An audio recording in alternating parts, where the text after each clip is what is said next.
Narco test होना चाहिए, मोहित का भी होना चाहिए, उस परिवार का भी होना चाहिए जो मुकदमा लिखाने वाले लोग हैं। पता तो लगे कि क्या हो रहा है, राजनीति हो रही है कि परिवार के न्याय की लड़ाई हो रही है, इस तथ्य सामने आना चाहिए। अभी तक उसको पद से नहीं हटाए, पार्टीज ने निष्कासित किए।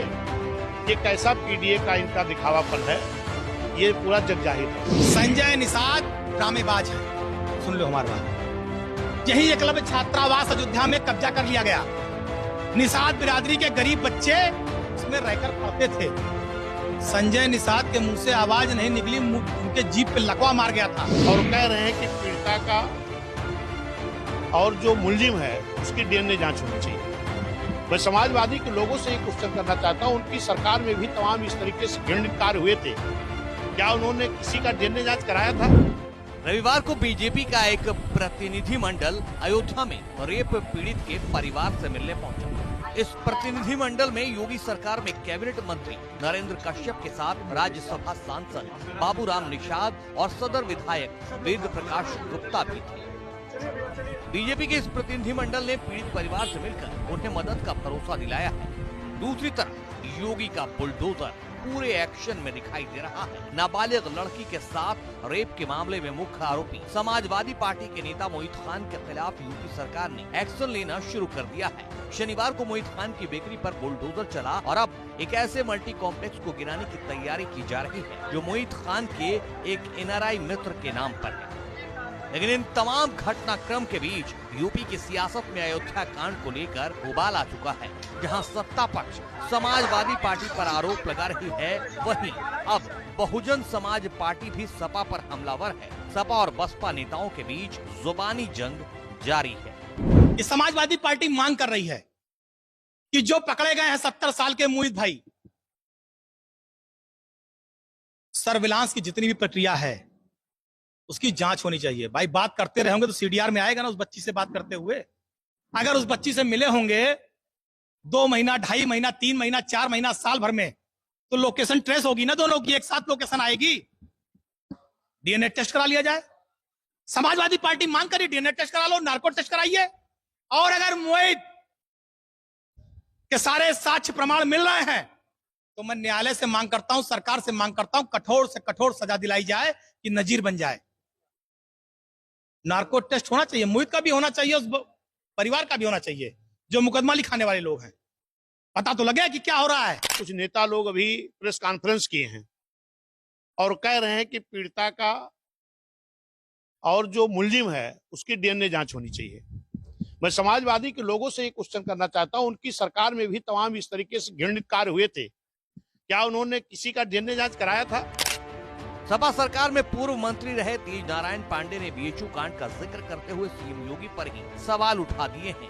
आरोपी के साथ सीएम योगी की तस्वीर दिखाते हुए सवाल किया है कि बुलडोजर तब कहां था। अभी बहुत नजदीक लेटेस्ट घटना है बीएचयू वाली। जब बीएचयू में घटना हुई, उस बच्ची के साथ सामूहिक दुराचार हुआ, तो दुराचारी कौन थे?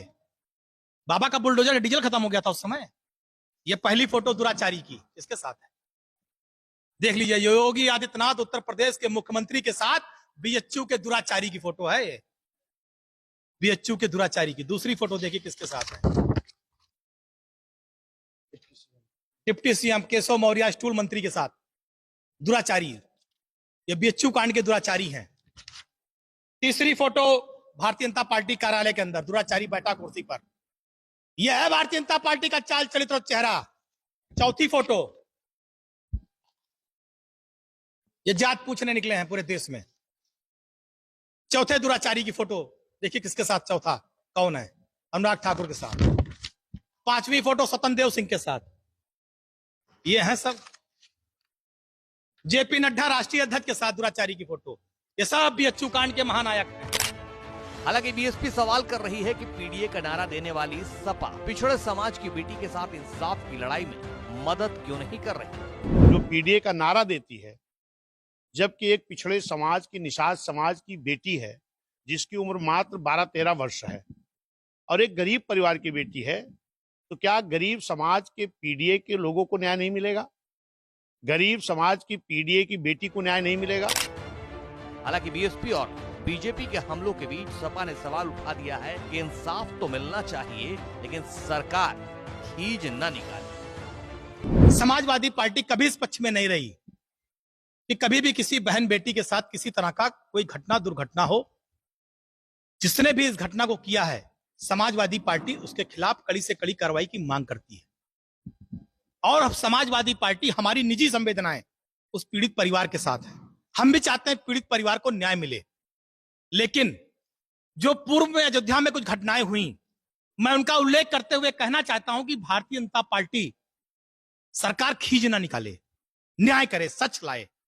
जो प्रशासनिक अधिकारी हैं वो सच्चाई सामने लाएं। पुलिस विभाग की जो जिम्मेदारी है उसे स्पष्ट रूप से सच्चाई को सामने लाएं। 1.5 साल पहले अयोध्या में जो घटना हुई थी 7 साल की ब्राह्मण परिवार की बच्ची के साथ, आप सबको याद होगा। रात में घटना हुई थी 8:30 बजे, खाकी अखाड़ा अयोध्या। क्या हुआ? 3-4 बार उसका ऑपरेशन हुआ मेडिकल कॉलेज में। अभी भी ऑपरेशन एक आध होना बाकी उस बच्ची का। जीवन मरण से उसने संघर्ष किया। बुलडोजर चला? जरा बताइए कि जो उस पे नामजद अभियुक्त थे जिन्होंने गलत काम किया था, बुलडोजर चला उनके घर पर? क्या कार्रवाई हुई? योगी जी क्यों शांत हो गए थे? सत्ता का संरक्षण था, विधायक का करीबी था, कोई बोला उस पे?